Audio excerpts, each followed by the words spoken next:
회사에서 업체 컨트롤이 안 될 때 결국 소리 지르는 걸로 해결하게 되는데 진짜 너무 싫은 방법인데 웃는 얼굴로 해결하는 것은 엄청난 내공이 필요한 부분일까요?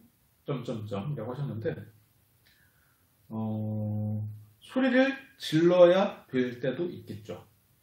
소리를 질러야 될 때도 있고 소리를 안 질러도 될 때도 있고 소리를 질러야 되는 경우는 내가 외통수에 걸린 상황이라고 볼 수도 있어요.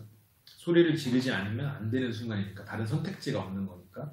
근데 더 좋은 건 소리를 지르는 게 예를 들어서 10월에 일어날 일이면 한 8월쯤에 이 사람한테 경고를 줘놓으면 10월에 소리를 지를 일이 없어질 가능성이 있어요.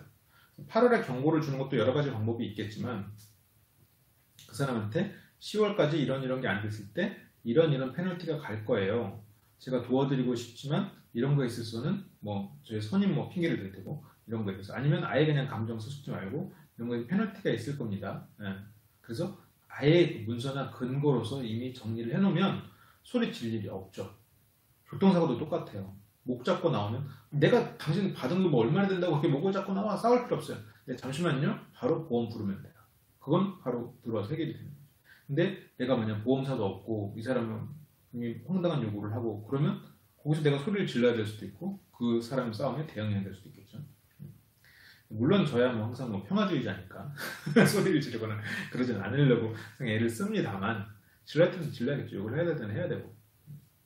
근데 가능하면 그렇게 되는 일을 만들지 말아야죠. 그 외통수니까.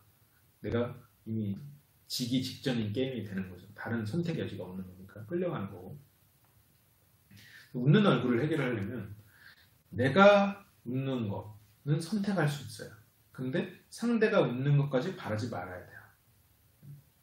나의 웃음이 그러니까 웃는 얼굴이라는 게 막 하하하하 하면서 사람들 비웃을 하는 게 아니라 그러니까 화를 내지 않는다라는 걸 가정하고 화를 내지 않는다는 건 본인의 선택이고 그러면 그 이상으로 갔을 때는 상대가 화를 내는다 아니면 상대가 받아들인다의 측면인데 상대가 받아들이길 바랄 필요 없어요. 상대가 화를 내도 나는 화를 내지 않는다를 선택하는 거예요. 근데 상대가 화를 내는 이유는 분명히 내가 무언가 페널티를 줬기 때문이에요. 근데 페널티가 공정하면 그 사람이 화를 내도 방법이 없어요.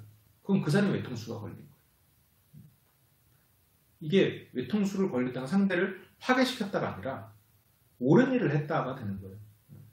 나는 충분히 상대의 선택지를 줬고 그래서 이제 그런 부분에서 그래서 처음에 계약할 때 잘해야 돼요. 한 번 했으면 어쩔 수 없는 거고 좀 무서운 거지 그래서